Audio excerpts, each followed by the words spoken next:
की भक्ति में वो शक्ति है, अगर कोई सच्चे दिल से करे, सच्ची भावना से करे, तो उसे वो आनंद, वो लज्जत मिलती है जो लिख बोल के वर्णन नहीं की जा सकती। आप किसी टेंशन से गिर जाते हैं, आपके सामने कोई मुसीबत पहाड़ बन के खड़ी हो जाती है, आप किसी तकलीफ में आ जाते हैं, तो टेंशन मत लीजिए, ईश्वर के नाम का जाप करते रहिए, भगवान की भक्ति करते रहिए,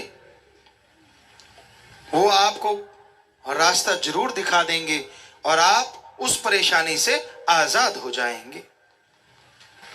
भगवान कोई जादू टोना मंत्र तंत्र नहीं करते। जब आप भगवान का, अल्लाह राम का, गॉड वाहिगुरु ईश्वर का है, तो वो एक नाम अलग अलग है भाषा के अनुसार, उसका नाम जपते हैं, गुरुमंत्र भक्ति इबादत करते हैं, तो वो आपके शरीर को अंदर से पावर देता है, आत्मबल देता है, रूहानी शक्ति देता है, और उस आत्मबल से, उस रूहानी शक्ति से आपके सोचने की शक्ति डबल हो जाती, दुगनी हो जाती, चौगनी हो जाती।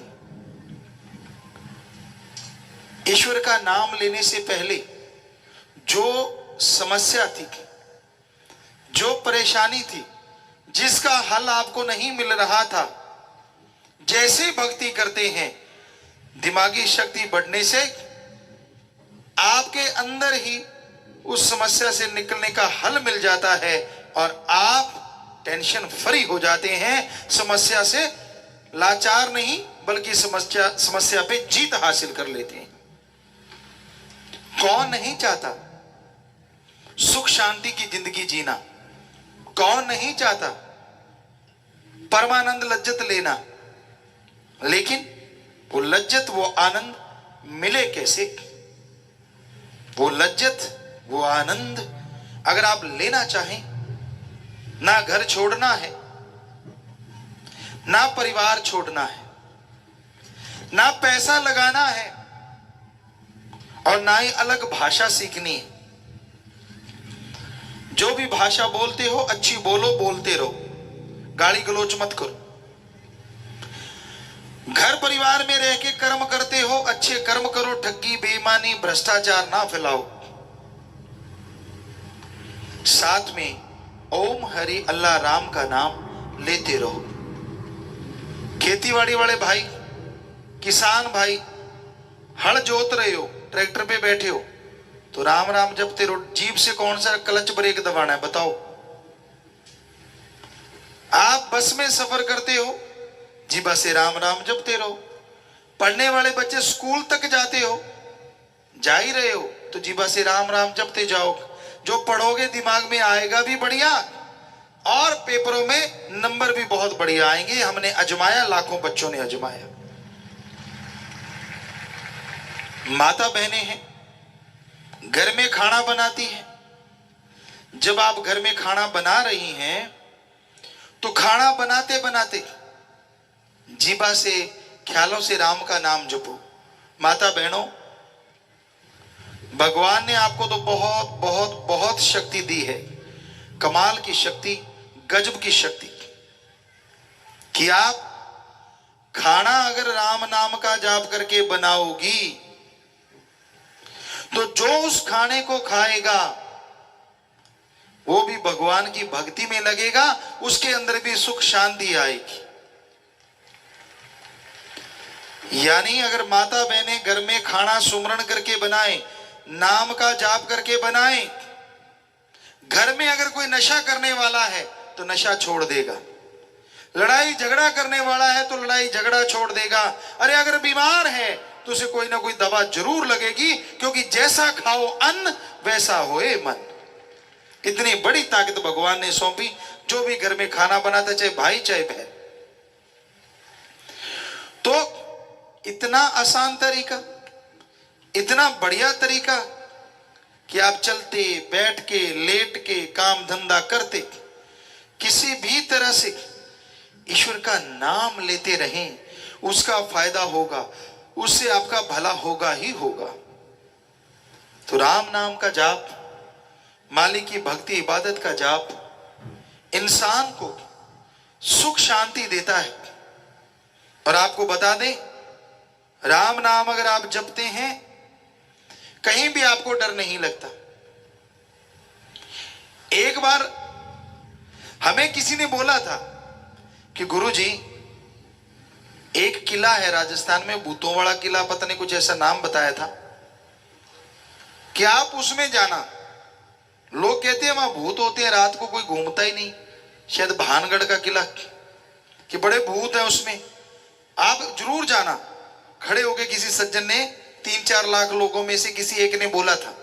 और आपको बता दें, हम रात रात वहीं घूमते रहे, कुछ भी नहीं था वहां, और कोई भूत नहीं है। चाहे आप सारे चले जाना, हम आपको गारंटी देते हैं।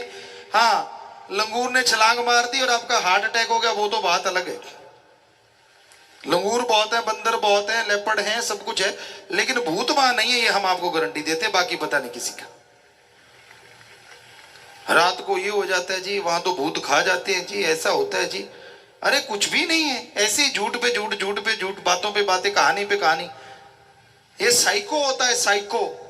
बच्चों, आप पढ़े लिखे सब जानते हैं, जो जिनको समझ नहीं आ रहा, साइको मतलब दिमाग में बिठा लेना। अगर आपने बिठा लिया कि वहां भूत है और अकेले चले गए, क्योंकि वो लंबा चौड़ा है, सुनसान है थोड़ा, तो लंगूर ने मारी छलांग, पौधा हिला, वो पौधा नहीं, आपको भूत ही लगेगा डांस कर रहा है, हो गया काम। या तो बीमार पड़ जाओगे या हार्ट अटैक हो सकता है, और कोई चक्कर नहीं। रात को कई बार पैदल चला करते थे, आजकल तो मोटर गाड़ियां सब कुछ है सबके पास। पुराने टाइम में, हमारे टाइम में भी हमने देखा, पगडंडियां होती थी, टीलों के बीच में से होते जाते, तो कहीं कहीं सरकड़ा लगा होता, कहीं खेरड़ी होती, तो उस पे पक्षी बैठे होते हैं। अंधेरी रात, तो आप जाके वहां थोड़ी सी आवाज करते हैं पैरों की, तो पक्षी भी हिलते हैं, तर तर तर तर तर तर, कहीं तो भाग लेते हैं। भी बड़ में भूत नाचे, भूत नहीं नाच रहे, वहां पक्षी बैठे थे। आप जब वहां आए तो उनको लगा भूत आ गया, और आपको लगा आप वो भूत बैठा है। तो इसलिए ऐसी चीजें तो होती हैं, कोई भूत प्रेत ओपरी पराई जिन चुड़ैल नहीं होता, ये हम आपको गारंटी देते हैं। इस धरती पे कोई भूत प्रेत ओपरी पराई जिन चुड़ैल नहीं। कहीं और भी नचता है तो हम वहां भी जाएंगे, बताओ कहां और भूत है, सब निकाल देंगे, फिक्र मत करो। कौन से निकाल देंगे? भरम भूत, दूसरा तो होता ही नहीं, सिर्फ भरम भूत होता, वो भी निकाल देंगे भगवान की कृपा से। हमने लाखों करोड़ों के भूत निकाले हैं, भरम भूत। तो कहने का मतलब, और सोचो आप, भूत प्रेत ने आना ही है, तो गरीबों के अंदर क्यों आता है? अगर भूत ने आना है, उसको अकल नहीं क्या भूत को? उन लोगों के अंदर आए जो सुबह का नाश्ता करते हैं दिल्ली में और रात की रोटी खाते हैं लंदन में।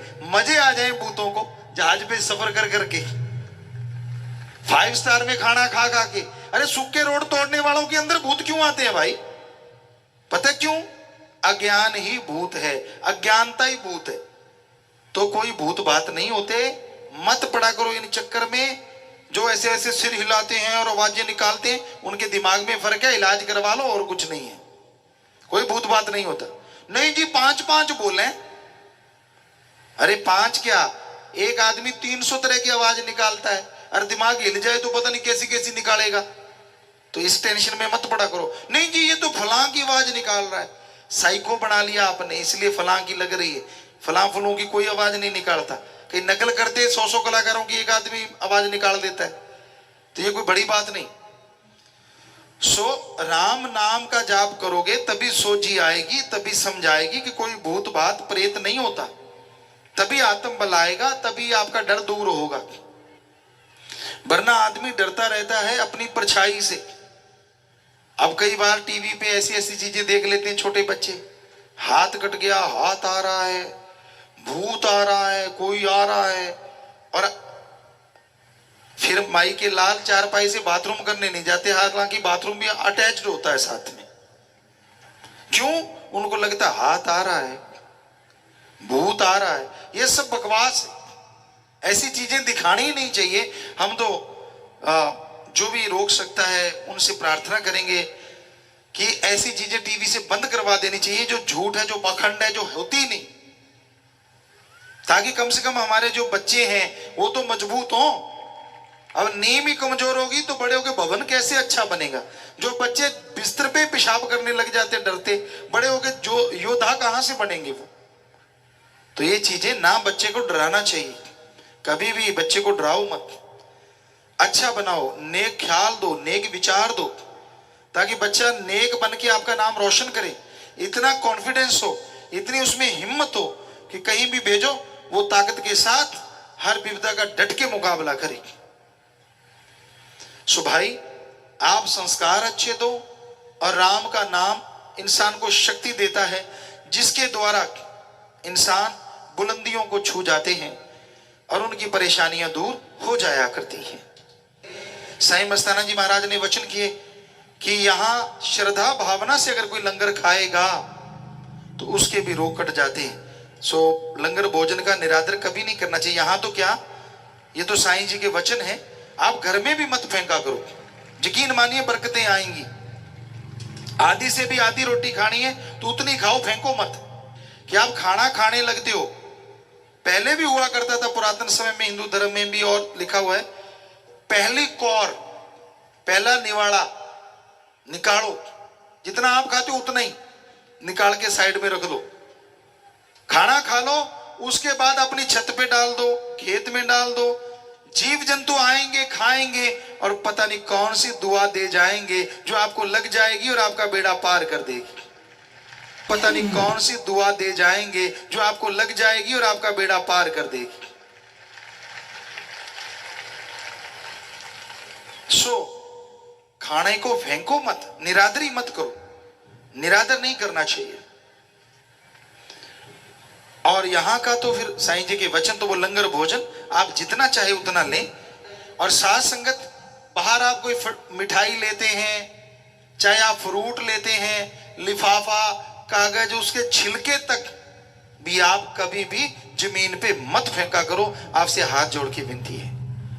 इसलिए हम आपको अपनी बताते हैं, आपका तो पता नहीं। कई बार कहीं सेवा कर रहे हैं, पीछे शूटिंग कर रहे थे, तो कहीं पे वो होता है कि सारा दिन टाइम नहीं मिलता खाने का, फटाफट हमें होता है कि जितना जल्दी निपटे बढ़िया काम, वो तो आप लोग जानते ही हो। तो अगर कई बार ऐसा होता है कि संतरा दे दिया बच्चों ने कि पापा ये ले लो, ठीक है बेटा ला, टिश्यू भी दे दे, तो वो संतरा खाया, उसमें से बीज निकलते हैं टिश्यू पे, बीज निकला टिश्यू पे, टिश्यू इकट्ठा किया और यहाँ डस्टबिन रखा था उसमें डाल के आए। कि नहीं भाई, अगर हम ही फेंकने लग जाएंगे तो दूसरे तो फिर, क्योंकि आम आदत है ना, संतरा खाते हैं, मुंह में रख के बीज फूंक मारते, उड़ता जाता है। ऐसा मत उड़ाओ, गंदगी ना फैलाओ, कुत्ता नहीं करता ऐसे। तो आपसे विनती, हाथ जोड़ के गंदगी ना फैलाया करो बेटा। कहीं भी सत्संग होती है, विवाह शादी में जाते हो, शर्म नहीं है, ये गर्व है, गर्व कि हम गंदगी नहीं फैला रहे, हम इंसान हैं, इंसान। और पॉलीथीन के लिफाफे हो सके तो परहेज करें, गुरेज करें। अपने घरों में सभी धर्मों में हुआ करते थे कपड़े के थैले। अगर गरीब हैं आप, तो आपका कपड़ा फट रहा है, फटने से पहले जैसे थोड़ा सा बच गया, बस कपड़ा तो बना ही पड़ा है, थैला तो, कुर्ता है या टी शर्ट नीचे से सिल दो, ऊपर 2 तड़ी लगा दो, बन गया थैला। और ऐसा थैला जो दुनिया में प्रदूषण नहीं फैलाएगा, लोगों को संदेश देगा, हम वो देश वाले हैं जो पूरी दुनिया के गुरु कहलाते हैं। सिखाइए दुनिया को, क्योंकि पॉलीथीन जो है, इसमें सामान ज्यादा देर पड़ा रहे तो खाने वाले सामान में केमिकल आता है जो आपके लिए डेंजर। बाद में पॉलीथीन फेंक देते हो, गऊ खाएगी, पशु खाएगा, वो मर जाएगा। नहीं तो पड़े रहेंगे तो उसमें धूप से केमिकल निकलते जाते और हवा से, वहां से गुजरने वालों को कोई ना कोई रोग देते हैं। इसलिए ये चीजों से परहेज कीजिए। पानी को बचाइए। आप ब्रश करते हैं, टूटी टोटी खोल दी और ब्रश चल रहा है, माई के लाल गीत गा रहे हैं, और ब्रश चल रहा है, दे तेरे की ले तेरे की। करो करो, कोई बात नहीं, ब्रश जितना मर्जी करो, पर एक गिलास भर के रख लो तो अच्छा नहीं। टोटी बंद कर दो, गिलास भर के रख लो, गाते रहो गीत, चाहे आधा घंटा, हमें क्या। पर पानी तो नाश नहीं होगा ना। इसी तरह हमने लोगों को बताया, आपको भी बताते हैं, जो शहरवासी हैं खास करके, कहते गुरुजी हम सब्जियां घर में कैसे पैदा कर सकते हैं? बड़ा ही आसान है, गमलों में लगा लो। नहीं तो पानी पीते हो ना बोतल, गरीब आदमी भी, कहीं से अच्छी मिट्टी भर लो, थोड़ा सा गोबर की खाद डाल दो और बोतल को ऊपर से काट दो, 2 धागे बांध लो, उसके अंदर एक बीज लगा दो, डेकोरेशन की डेकोरेशन और सब्जी की सब्जी, हो गया काम। बहुत किस ऐसे दुकानदार कर रहे हैं, कहते गुरुजी बचा दिया, हमें तो घर की सब्जी खाने को मिली, पता ही नहीं था कि ऐसे भी सब्जियां हो जाती, क्योंकि उसमें एक बेल लगा दी लौकी की, लौकी लौकी लौकी लौकी ढेर लग जाएगा। तो ये आप कर सकते हैं, प्रदूषण भी नहीं फैला और फायदा भी कितना हो गया। तो ये हमें जरूरी है आज के समाज में कि गंदगी उठाने हम जाते हैं तो गंदगी बिखेरे भी ना, ये पूरा ध्यान दिया करें, ये पूरा ख्याल रखा करें। जैसे डिस्पोजल के कप वगैरह आपको दिए जाते हैं तो उसको इकट्ठा कर लें, एक निशानी भी बन गई, फकीर की निगाह पड़ती है वो निशानी बन जाती, साथ ले जाइए। कहीं डेकोरेशन उसका कोई डेकोरेट कर लीजिए, आप उस पर कोई कागज का या फूल बना लें या छोटा सा गमला बना लें। राजस्थान में हमें सिखाया जाता था, हम जब पढ़ा करते थे कि कैसे कागज से फूल बनाने हैं, कैसे छोटे से गिलास को डेकोरेट करके उसको गमला बनाया जा सकता है। तो आप कुछ भी कर सकते हैं, उस पर ऊपर पेंट कर सकते हैं और उसको संभाल के रख लें, गंदगी भी नहीं बिखरी और घर की डेकोरेशन भी हो गई, फ्री की फ्री, पैसा लगा ही नहीं। तो उसी चीजों से बहुत सा काम, जितने भी सेवादार हैं वो भी ध्यान जरूर दिया करें कि गंदगी फैलानी नहीं, रोका करें और आप भी ना फैलाया करें। टॉफी खाते हैं, रैपर अगर जेब में डाल लोगे तो कोई फर्क नहीं पड़ने वाला, बाद में जाके डस्टबिन में रख देना बस। तो प्यारे साथ संगत जियो, छोटी छोटी बातें हैं जो जीवन में बड़ी सुखदायक होती हैं, फलदायक होती हैं, इनको मानना चाहिए, इन पे अमल करना चाहिए और साथ साथ राम का नाम जपते रहना चाहिए। भक्ति में वो शक्ति है जो इंसान को इंसान से भगवान तक ले जाती है। भक्ति में वो शक्ति है जो सारे डर गम चिंता मिटा देती है। भक्ति में वो शक्ति है जो भगवान से मिला देती है। भक्ति में वो शक्ति है बिगड़े काम बना देती है। अरे भक्ति में वो शक्ति है बंजर बियाबान में फूल खिला देती है, फल लगा देती है। भक्ति में ये शक्ति है। श्रद्धा होनी चाहिए। गुरु के वचन जो मानते हैं, ना इस जहान में दुख ना उस जहान में दुख। जो नहीं मानते, इधर भी दुखी और उधर भी दुखी। वचन मानो, माने की गति कहीं ना जाए, ना माने पीछे पछताए। किसी से इतना प्यार ना करो कि उसके बिना जीना दूभर हो जाए, और किसी से इतनी नफरत ना करो कि आने वाले टाइम में फिर से प्यार करना पड़ जाए। क्या पता आप किसी को बुरा कहते जा रहे हो, बुरा कहते जा रहे हो, और उसने कुछ ऐसा अच्छा कर दिया कि आपको थूक के चाटना पड़ेगा, यार मैं तो इसको बुरा कहता, इसने अच्छा कर दिया। और इतना अंधा प्यार मत करो कि उसके बिना खाना हजम ना हो, जिंदगी में सुखी नहीं रहोगे। इतना ही प्यार करना है तो अल्लाह वाहिगुरु राम से करो, जो कभी अकेला नहीं छोड़ता, हर समय हर जगह आपके साथ रहेगा। वो अंदर है, बाहर है, कण कण में है, जर्रे जर्रे में है। वो ईश्वर, वो राम, उससे प्यार करो। बंदे से करोगे तो भरना पड़ेगा भाई। हद से ज्यादा अगर उसके पागल हो जाओगे तो मुश्किल हो जाती है। इसलिए एक हद, एक लिमिट होती है, लिमिट तक एक दूसरे से प्यार करो। जब लिमिट क्रॉस होती है तो आदमी सुखी नहीं रहता, क्योंकि कोई ना कोई वक्त आता है जब आदमी का बिछोड़ा होता है। कोई ना कोई वक्त आता है जब आपसी विचार नहीं मिलते। कोई ना कोई वक्त आता है जब दोस्ती मित्रता टूटती है। कोई ना कोई वक्त आता है जब ये दुनिया छूटती है। एक चला गया, एक यहां रह गया। जो रह गया वो तड़पता है उसकी याद में, चला गया वो तो चला गया। क्यों इतना किया? पता ही है कि जब फानी दुनिया है, लासानी दुनिया है, यहां से तो जाना ही होता है, तो फिर क्यों इतनी मोहब्बत? हाँ, मोहब्बत इतनी ही करनी है अपने पीर फकीर से करो, जो अपने से नहीं अल्लाह से आपको जोड़ देगा, राम से आपको जोड़ देगा, और फिर कोई काम आपका रुकने नहीं पाएगा। भगवान आपका काम खुद आगे करने लग जाएंगे, खुशियां आपकी झोलियों में भरने लग जाएंगे। फकीर बेगरज मोहब्बत सिखाते हैं, निस्वार्थ।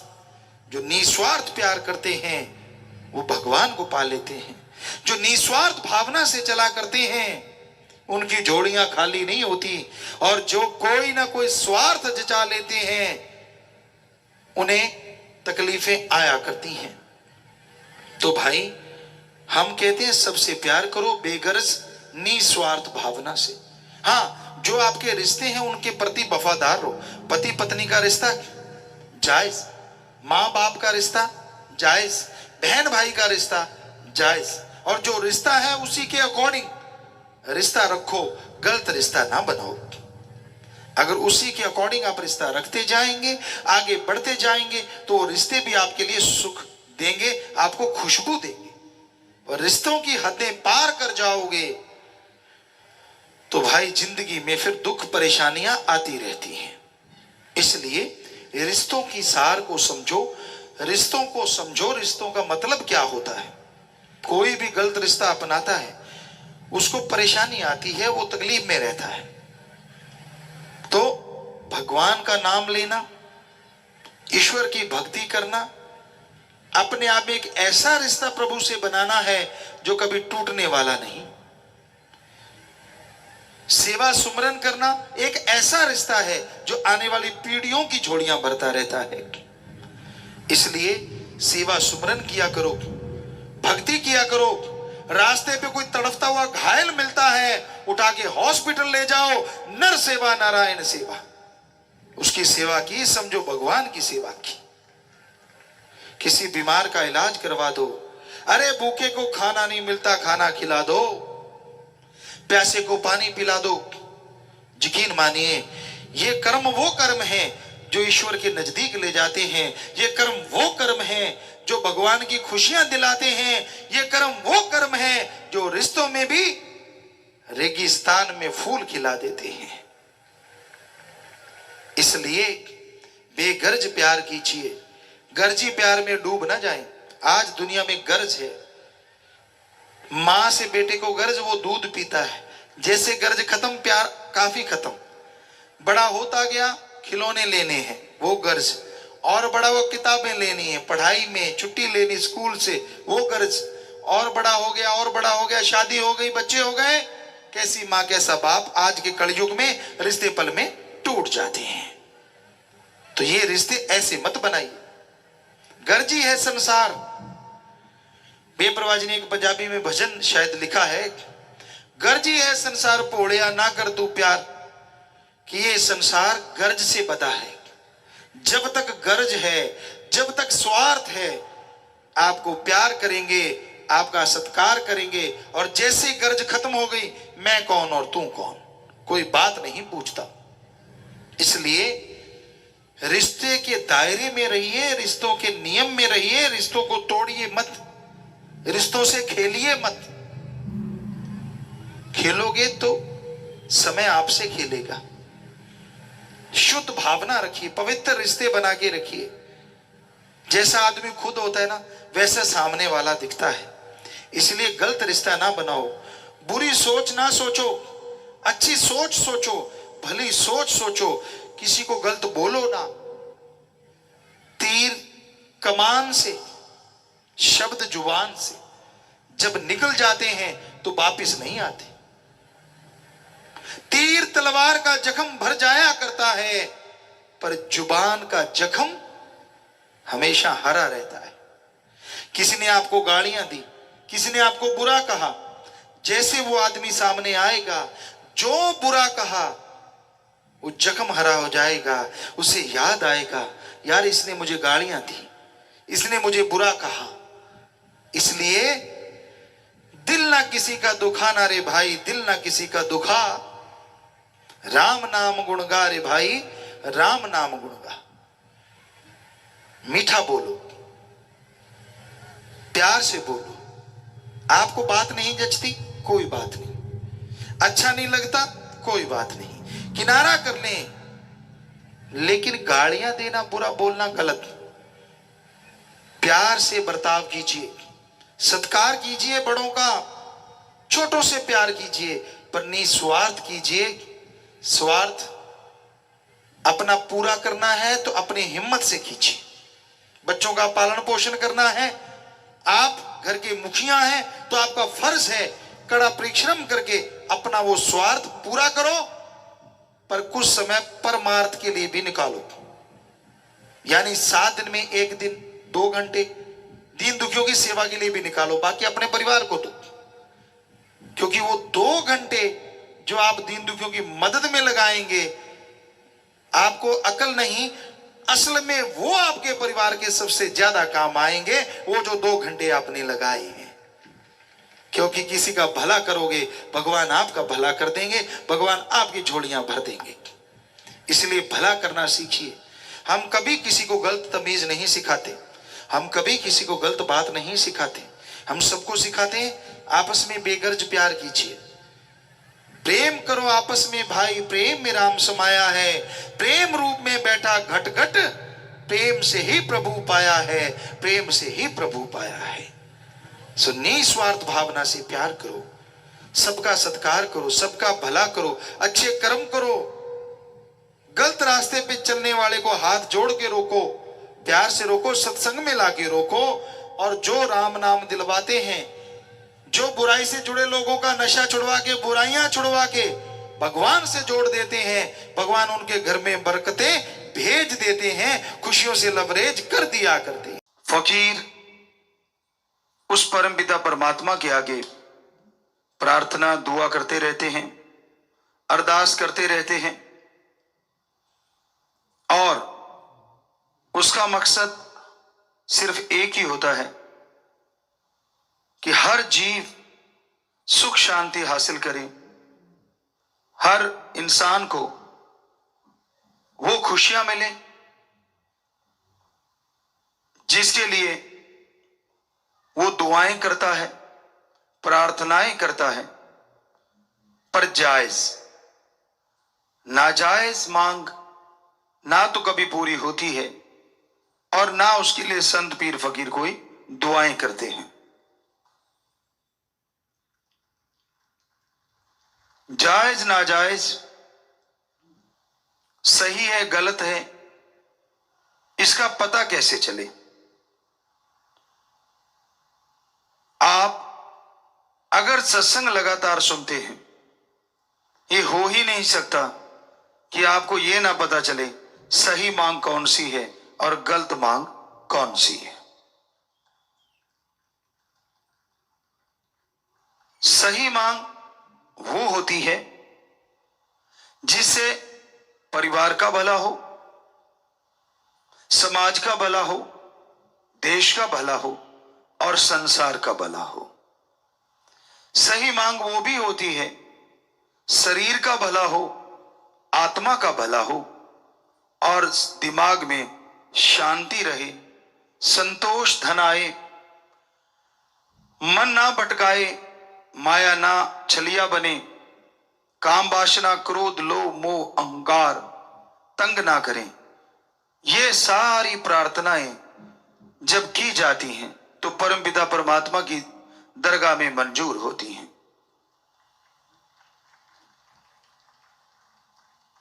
इसके अलावा आदमी तो बहुत कुछ मांगता है, मुझे ये दे दो, मुझे वो दे दो, पर सूफियत में सच्चा भक्त मानता है, हे मेरे परमपिता परमात्मा, मुझे वो देना जो तेरे दर के करीब करे, कभी दूर ना करे।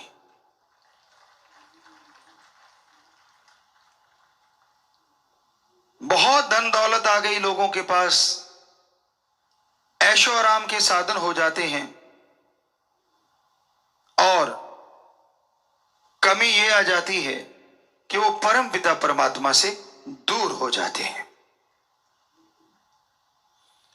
तो आज यही कि मांगना कैसे है और किससे मांगना है। वैसे तो समाज में रहते हुए आप समाज से मांगते रहते हैं, लेन देन चलता रहता है, पर वो स्वस्थ तरीके से लेन देन हो। जुबान के पक्के बनो, और जो जुबान के पक्के होते हैं उन पे ही समाज में विश्वास किया जाता है, यकीन किया जाता है। जो जुबान के कच्चे होते हैं, घर वाले यकीन नहीं करते, समाज तो क्या करेगा। पुराने समय में हमारे भारत में यह संस्कृति रही है कि दो दोस्त एक दूसरे को जुबान दे देते थे छोटे छोटे बच्चों के लिए कि भाई अपनी दोस्ती है, तेरा बेटा और मेरी बेटी की शादी आपस में करेंगे ताकि ये रिश्ता और मजबूत हो जाए। तो दोनों हाथ मिलाया या यूं कह दिया कि हाँ पक्का, और फिर 100% वो पक्का होता था, उसमें कच्चापन नहीं आता था। आज पहली बात तो जुबान ही नहीं रही, जुबान करके लोग मुकर जाते। दूसरी बात, जुबान को छोड़ो, लिखा हुआ मुकर जाते हैं। ऐसा टाइम, ऐसा समय है प्यारी साध संगत जियो, इंसान जब मांगने बैठता है उसे यह लगता है कि मैं तो जायज ही मांगता हूं, नाजायज मांगता नहीं। आप उस बच्चे की तरह हो जो छोटे से होता है, बिल्कुल छोटी सी उम्र में सांप को देख के कहता है मैंने पकड़ना है, कोयले को देख के कहता है मैंने खाना है। तो क्या अच्छे मां बाप आप में से अपने बच्चों को वो खिला देंगे? क्या आप अपने बच्चे के हाथ में सांप पकड़ा देंगे? कभी नहीं। तो परम पिता परमात्मा तो आपकी आत्मा का मां बाप है, आपकी आत्मा का साईं है। आप नाजायज मांगेंगे तो वो आत्मघात के लिए कभी भी आपको नहीं देगा अगर आप भक्त हैं। और अगर मालिक को लगता है कि आपके लिए सही है, लगता नहीं, वो तो जानता है, तो पल में वो आपकी इच्छा चुटकियों में पूरी कर देगा। पर कई बार होता है आदमी कहते ये मांग तो हमारी सबसे श्रेष्ठ और जायज, आप नहीं समझ सकते। वो मांग जायज है, सर्वश्रेष्ठ है, 100% सच, और मालिक अल्लाह राम 100% पूरी भी करता है, लेकिन थोड़ा आगे पीछे होता है। तो उसमें घबराओ नहीं, बल्कि सुमरन, अखंड सुमरन, सेवा में लगे रहो, इबादत करते रहो, भक्ति करते रहो। तो यकीन मानो वो भक्ति के बदले आपकी वो जायज मांग ही पूरी नहीं होगी, भक्ति का फल भी आपके अकाउंट में जमा हो जाएगा, क्योंकि उसने इस बहाने आपको पता नहीं क्या क्या बख्श देना है। आप अपने सतगुरु से प्रीत करते हो, यानी ओम हरि अल्लाह राम से या गुरु पीर फकीर से प्रीत रखते हो, उसके लिए तड़फते हो और सुमरन करते हो कि मेरी क्यों नहीं सुनता। वो सुन रहा है, और यकीन मानो 100% सुनेगा, लेकिन आप सुमन कर रहे हो, उससे वो आपके कुलों का उद्धार किए जा रहा है जो आपको पता नहीं चलता। आने वाले बुरी वक्त की तपिश से वो आपको बचाए जा रहा है, आने वाली तेज गर्म हवाओं से वो ढाल बन के आपके सामने खड़ा हुआ है। आने वाले बुरे वक्त से सुमरन करवा के आपको वो धुरी का दाना बनाना चाहता है, जिस पे चक्की घूमती है, सारे दाने पिस जाते हैं, लेकिन वो जो धुरी के साथ, वो जो किल्ली के साथ, वो कील के साथ जो दाने लग जाते हैं, जिसपे चक्की घूम रही है, पत्थर उठा के देखो, वो दाने ज्यों के त्यों बच जाते हैं। इसलिए वो आपसे वो सुमरन करवा रहा है, इसलिए आपको कहता है नाम चर्चा में, यानी मालिक के नाम की यहां चर्चा हो।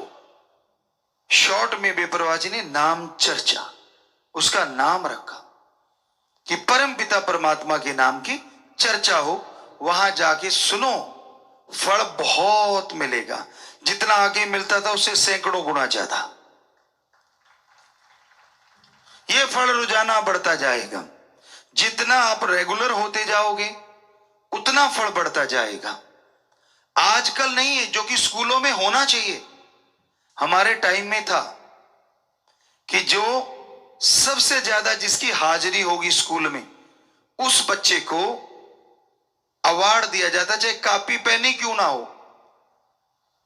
आज तो युग बड़ा आ गया, थोड़ा बड़ा अवार्ड भी रखा जा सकता है। तो उस वजह से बच्चे कंपटीशन में आ जाते थे और स्कूल से बंक नहीं मारते थे। फायदा किसका?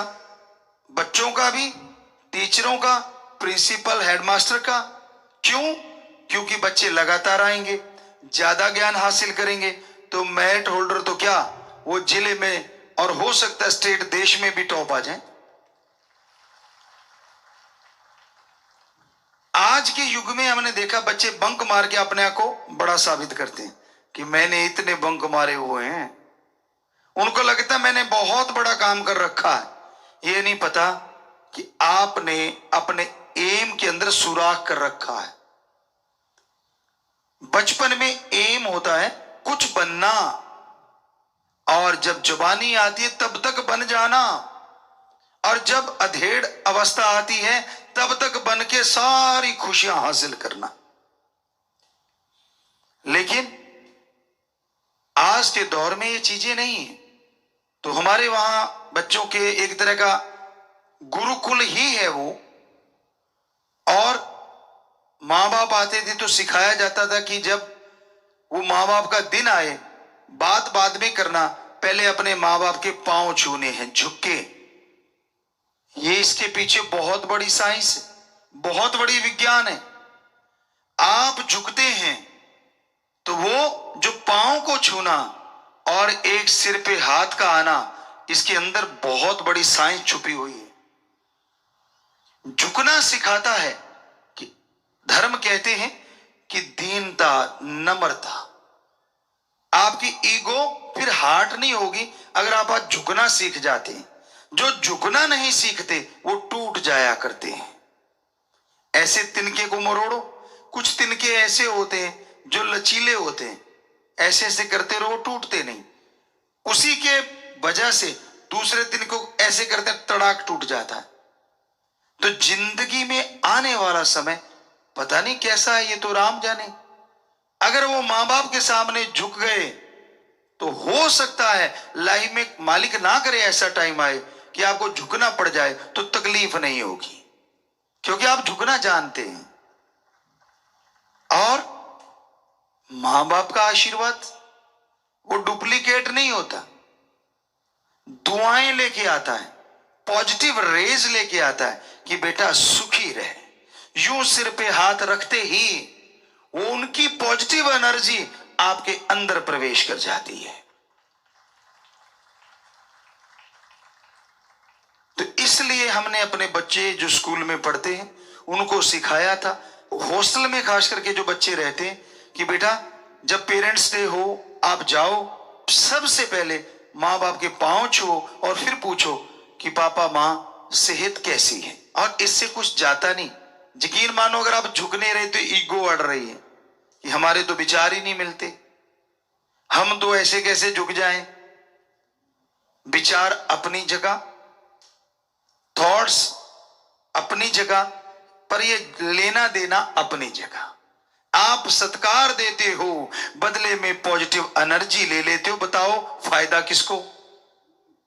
ना चाहते हुए बुजुर्गों को हाथ रखना पड़ता है, पर कई बुजुर्ग होते हैं पीठ घुमा लेते हैं कितने के दिन। वो जट्टू इंजीनियर वाला काम तो होने से रहा, जो आपने देखा था कि वो पीछे पड़ गए थे क्योंकि उन्होंने तो अचानक पैर पकड़ के खींच लिए थे। खींचने नहीं, टच करने होते हैं। तो वो तरीका, अब साइंस भी इस चीज को मानने लगी। जब आप सुमरन करते हो आपको नहीं मालूम, लेकिन बहुत पहले भी हमने सुनाया था, कुछ देशों के साइंटिस्टों ने इस पे रिसर्च किया और ये बताया कि जो लोग सुमरन करते हैं उनको एक जगह बिठाया और जो नहीं करते उनको अलग, तो बड़े परिवर्तन मिले। सुमरन कर रहे बड़े शांत रहते हैं जो सुमरन कर रहे थे, जो नहीं कर रहे थे वो बात बात पे टेंशन ले रहे थे, चिंता कर रहे थे। सुमरन कर रहे थे वो जिंदगी जीने के ढंग सीख रहे थे, और सुमरन नहीं करते थे वो टेंशन लेके सुसाइड की तरफ जा रहे थे। फिर उन्होंने उनका रिसर्च बंद कर दिया, अब सुमरन वालों पे फोकस कर दिया कि ऐसा क्यों है। सेंसर लगाए गए, कंप्यूटर से जो भी सिस्टम थे सारे लगाए गए, और ये बहुत पहले की बात है, सर्च करने पे शायद मिल जाए, लेकिन हमने कहीं पढ़ी थी। तो उन्होंने फिर ये देखा कुछ दिनों के बाद कि एक रेज आ रही है, और वो रेज आसमान की तरफ से आ रही है, और जो सुमरन कर रहा है, मेडिटेशन कर रहा है, वो रेज आके उसके दिमाग पे यूं किरणें, आपने देखा ना कई बार कि ऐसे आपने फोटो में ये तो एक कंप्यूटराइज्ड चीजें होती हैं कि यूं हाथ की और यहां से एक लाइट निकली, आप देखते होंगे डॉक्यूमेंट्री वगैरह में, तो वो लाइट पड़ रही है, वो 100% सच होता है। ऊपर से रेज आती है और वो माइंड में टकराती हैं, ये साइंटिस्ट कह रहे हैं, और उनके अंदर माइंड में परिवर्तन आने शुरू हो जाते हैं। डीएनए के जो सेल्स हैं वो मजबूत होते हैं, अंदर डीएनए पनप रहा है, वो और स्ट्रॉन्ग होता चला जाता है। फिर उन्होंने सोचा इन रेज का पीछा किया जाए। जब उन्होंने उस रेज का पीछा किया तो एक हद के बाद पता नहीं चला वो रेज आ कहां से रही, क्योंकि इनकी जो साइंस की जो दायरा है वो ब्रह्मांड के अंदर तक का है, और वो ब्रह्मांड से पार से आती है रेज। किससे आती है? ओम, एक ओंकार, अल्लाह, गॉड, सुप्रीम पावर से आती है। क्या संत पीर फकीर आशीर्वाद देते उससे भी रेज आती? जी हां, आती है। क्यों आती? क्योंकि उनका हाथ पार ब्रह्म, उस परम पिता परमात्मा से जुड़ा होता है। साइंस के अकॉर्डिंग उनकी सिक्स सेंस हमेशा मालिक से कनेक्ट रहती है।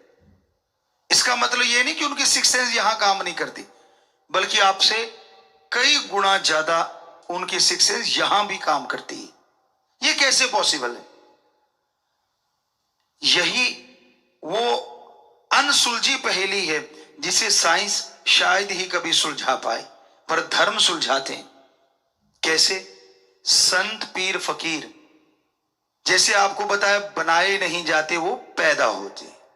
फर्स्ट जब वो आत्मा गर्भ में आती तो परम पिता परमात्मा के अंश तो सारी आत्माएं होती हैं, पर वो उस मालिक से डायरेक्ट उस बॉडी में आती। बाकी जन्म भोग के आती, 84 लाख जूने भोग के आती। पर जो संत आज से पहले हमारे महापुरुष हुए, जितने भी संत सच्चे रूहानी सूफी संत आए, बहुत आए सारे धर्मों में, वो डायरेक्ट उस ओम का अंश होते हैं, ना कि जन्मों मरणों में घूमी हुई आत्मा होते हैं। तो अब पता नहीं 84 लाख जूनियों में कितने बार चक्कर लगा चुकी आत्मा। एक तो वो है मनुष्य के शरीर में, और एक वो है जिसे भगवान ने डायरेक्ट अपना अंश बना के भेज दिया। तो नेचुरली वो जो घूम घुमा के आई है, वो तो संचित कर्म इकट्ठे किए बैठी है। उनको भोगते भोगते कभी गुस्से हो जाती है, कभी सतगुरु राम से भी मुनकर, कभी कुछ कभी कुछ कभी कुछ। पर वो जो संतों की आत्मा इस बॉडी में होती है, वो परम पिता परमात्मा का प्योर और ओरिजिनल वो अंश होती है, जो शरीरों में बाकी में गई नहीं, डायरेक्ट मनुष्य शरीर में आती है। इसलिए वो क्योंकि डायरेक्ट आई है, तो उसका कनेक्शन भी गर्भ में भी मालिक से डायरेक्ट होता है। बाहर तो छोड़ो, आप कनेक्शन डायरेक्ट है। तो जब वो आशीर्वाद या वो बात कहें या वो आंखों से निहार दें, असर किन पे पड़ता है? इन रेज का। जो झोली फैलाए बैठा है, दीनता, नम्रता जिसके गहने हैं, जो 100% संतों के गुरु के वचनों को मानता है, ना कि नजायज फायदा उठाने के लिए आया, वो नहीं। जो अपने पीर फकीर से दृढ़ यकीन रखता है। इसलिए हमने आपसे हमेशा दो ही तोहफे मांगे, वचनों पे पक्के रहो और दृढ़ यकीन रखो, तो नेचुरली प्रीत बढ़ेगी। और फिर आप देखोगे कि एक नजर भी अगर टकरा गई तो पता नहीं क्या से क्या दिखा दे। ये हमारी कोई औकात नहीं, ये तो उस परम पिता परमात्मा की हम रहमत कृपा बता रहे हैं कि ये उसने किया होता है। वो कौन से शरीर को चुनता है ये भी उसका काम होता है। तो इसमें हमारा तो कोई काम नहीं रहा ना, किसी भी संत का कोई काम नहीं होता। ये सारा उस ओम सुप्रीम पावर का काम होता है। वो ही बॉडी की रचना करता है, वो ही उस बॉडी में अपना डायरेक्ट अंश भेजता है। हो सकता है ये सवाल कभी ना कभी आप लोगों के किसी ना किसी बहन भाई के दिमागों में आए होंगे, जो आज हम आपको सुना रहे हैं, या आपकी जानकारी के लिए, क्योंकि अंदर तो आता ही है कि हम तो 84 लाख जोन भोग के आए, जोनियों में जाके आए। क्या संत पीर फकीर भी इसको फॉलो करते हैं? कई बार ऐसी चीजें देखने को मिलती है। मान लीजिए अब संत पीर फकीर किसको कह देते हैं कि ये बेटा कर लेना, या ये तू बीमार है तो ये ले, ऐसे कर लेना। अब 2-4 और खड़े होते हैं, वो कहते हैं यार मुझे क्यों नहीं, इसको क्यों। हो सकता है बिना प्रसाद के वो अपनी निगाहों से तेरा रोग काटते, पर तेरे जची नहीं, तूने उसको उल्टा ले लिया इसलिए वो नहीं कटा।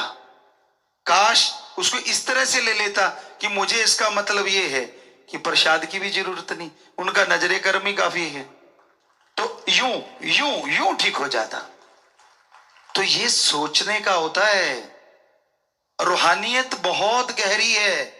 संतों का कोई भी काम बिना वजह नहीं होता, क्योंकि वो अपने लिए नहीं जीते, वो पूरे समाज के लिए जीते हैं। वो अपने लिए नहीं जीते, परम पिता परमात्मा के लिए जीते हैं। वो उसके गुलाम होते हैं, उसके नौकर होते हैं। इसलिए कई जगहों पे महापुरुषों ने, परम पिताजी दाता रहबर ने पहली बॉडी में भी फरमाया कि परम पिता परमात्मा का काम संतों द्वारा ही सारा होता है। ये बेप्रवाह जी के वचन है। तो आज आपको समझ आई ये क्यों होता और कैसे होता है। और बेप्रवाह जी के लिए एक वचन हुए थे साईं मस्ताना जी उस बॉडी में। यही हम कहा करेंगे। आप कहते पर्दा रखते हो, अब तो पर्दे पुर्दे तो उठा दिए बहुत सारे।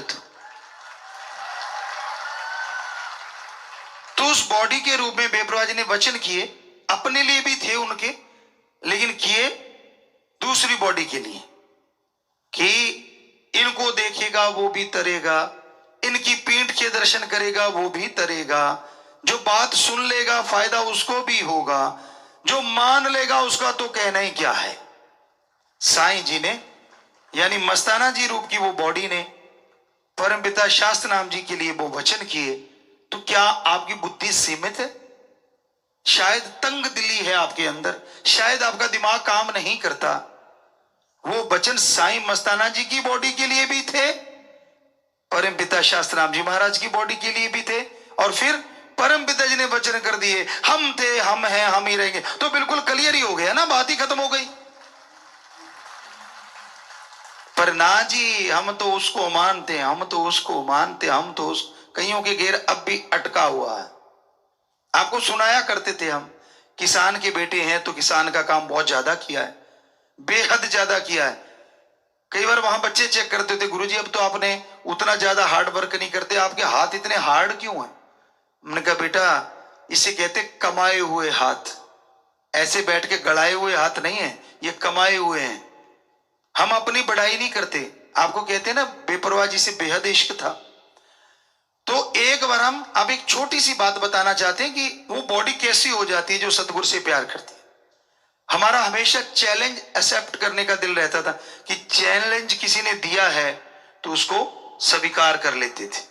तो हम आए आश्रम में, डेरे में, बेपरवाह जी से दर्शन दीदार हुए, सेवा की, जो भी सेवा बनती थी। और पीछे गांव में, अगर कोई गांव वाला होगा पुराना तो उसको पता होगा, गांव में एक स्कूल बनाने के लिए चर्चा चल पड़ी और वहां मिट्टी डालने लगे कि अपने अपने खेतों से मिट्टी डालो, खड्डे खुड्डे थे वहां काफी। तो हमारे पीछे से, तो हम रात को पहुंचे, तो हमारे जो वो साथी थे उनसे पूछा क्या हुआ। कहते यार आज तो कंपटीशन हो गया पूरे गांव में, हमारी वजह कह लो, राम जी की वजह, कंपटीशन चलता था हर बात के लिए। वो आपको बाद में बताएंगे, हंसने वाली बातें भी है। तो हमने कहा कितनी ट्राली डाली? कहते जी हम तो 22 डाल पाए। तो हमने कहा और? कहते फला फला 26 डाल गया। हमने कहा लानत, क्यों 22 डाली आपने? कहते थोड़ा सा खेत दूर है ना। मैंने कहा फिर क्या हो गया?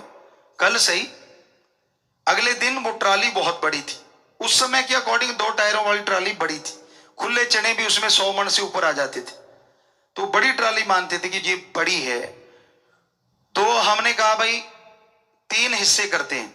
सबसे मुश्किल हिस्सा कहते अगला, डाला खोल के तो आसान हो जाता ना आजकल, बाद में तो वो आगे एक खिड़की भी आने लग गई, लेकिन हमारे उस टाइम में सिर्फ पीछे खुलता था ट्राली का, आगे नहीं। तो हमने 3 हिस्से बांट दिए, वो 4 थे, हम अकेले, कि अगला हिस्सा हम अकेले भरेंगे, पिछला आप चारों मिलके भरो। तो अगला हिस्सा, ये राम जी बेपरवाह जी की रहमो कर्म की बात बताते हैं, वरना तो हम खाक हैं। वो अगला हिस्सा जो होता था उसका, यानी 3 हिस्से हो गए, तो अगला हिस्सा हम 2 से 3 मिनट में भर देते थे अकेले। और हमारी कस्सी हो सकता आज भी संभाल के रखी उन बच्चों ने, कोई हाथ नहीं लगाता था। हम कहते यार बाद में बर्त लिया करो, तो जो उनमें सबसे पावरफुल था वो कहता था मामा ये कस्सी को देखे ना माथा टेक देते हैं, भाई जिसकी तू है वही उठाएगा, पंगा नहीं लेने का। एक बार या हमारे ताऊ जी का बेटा वो चले गए थे, उसके दल है मैं चलाऊंगा, तो उनका पेट इतना खिंच गया था 2-3 दिन पड़े रहे थे। और हमें वो कहने लगे, आज भी याद है जब हम आपस में मिले, कहने लगा जरूरी सी पंगा लेना। हमने कहा हमने क्या पंगा लिया, हम तो डेरे गए थे। कहते ना जी कई ले आके रख रखी इतनी बड़ी। तो हमने कहा फिर क्या हो गया, कहते मैं चला बैठा कि तू चलाता, मैं भी चलाऊंगा, पानी की बारी थी, मोगा बड़ा था। तो कहता है पूछ मत, उस दिन से ये सारा डंगा खींचा पड़ा है। तो हमने कहा वो क्या कहते थे, वो कहते भाई हम तो 7 दाने धर के माथा टेकते हैं, हम नहीं इसको छेड़ते। तो असल में बहुत बड़ी कस्सी थी। कबूल शाह खुब्बन एक जगह है, वहां से वो आई हुई थी, तब बड़ी मशहूर थी वहां की, आज हमें नहीं मालूम। तो वो कस्सी से हम 2 से 3 मिनट में भर देते, और वो चारों मिलके 2 हिस्से जो थे वो लगभग 10 से 15 मिनट लगा देते। वो भी तब जब हम ऊपर खड़े करते लानत आपकी, हमने भर दिया, अरे क्या कर रहे हो, अरे जोर लगाओ। तो उस दिन दूसरे जो चैलेंज वाले थे उन्होंने 28 और हमने शायद 40 ट्रालियां डाली थी। तो ये कहने का मतलब बेपरवाही का रहमो करम, दया में रहमत, दर्द यकीन हो। अब आप कहोगे जी अब हमें समझ आ गई, आप ऐसे कैसे कर लेते थे। अगर आपको समझ आ गई तो जरा सोचो, हमें कस्सी चलाने की क्या जरूरत थी, फिर फूंक मारते ट्राली भर जाती, ले जाते। बताओ है जवाब कोई आपके पास? अरे भाई तब हम इस ताकत का इस्तेमाल नहीं करते थे, जो राम जी ने ये बॉडी बनाई थी इसकी ही इस्तेमाल करते थे। ओनली ह्यूमन बीइंग, एक मनुष्य की तरह, आम इंसान की तरह। वो बेपरवाह जी ने रहमत वो कर रखी थी, उसमें कोई दो राय नहीं। लेकिन जब तक जाहिर नहीं होता शरीर, राम जी करते नहीं, तब तक वो चीजें नहीं दिखाते। हाँ उनको दिखा भी देते हैं, जिनका दृढ़ यकीन होता है उनको तब भी वो चीजें मिलने लग जाती हैं जो बाद में मिलती हैं। मिली लोगों को वो जानते हैं। तो हमारा आज यही बताने का उद्देश्य है कि इस तरह से अगर आप सच्चे दिल से मालिक से प्यार करोगे तो यकीन मानो कभी हारोगे नहीं। अगर पॉजिटिव रहोगे तो नेगेटिविटी नजदीक नहीं फटकेगी। हमेशा पॉजिटिव रहो, हमेशा दृढ़ यकीन रखो अपने सदगुरु पे, मालिक माला माल कर देते हैं।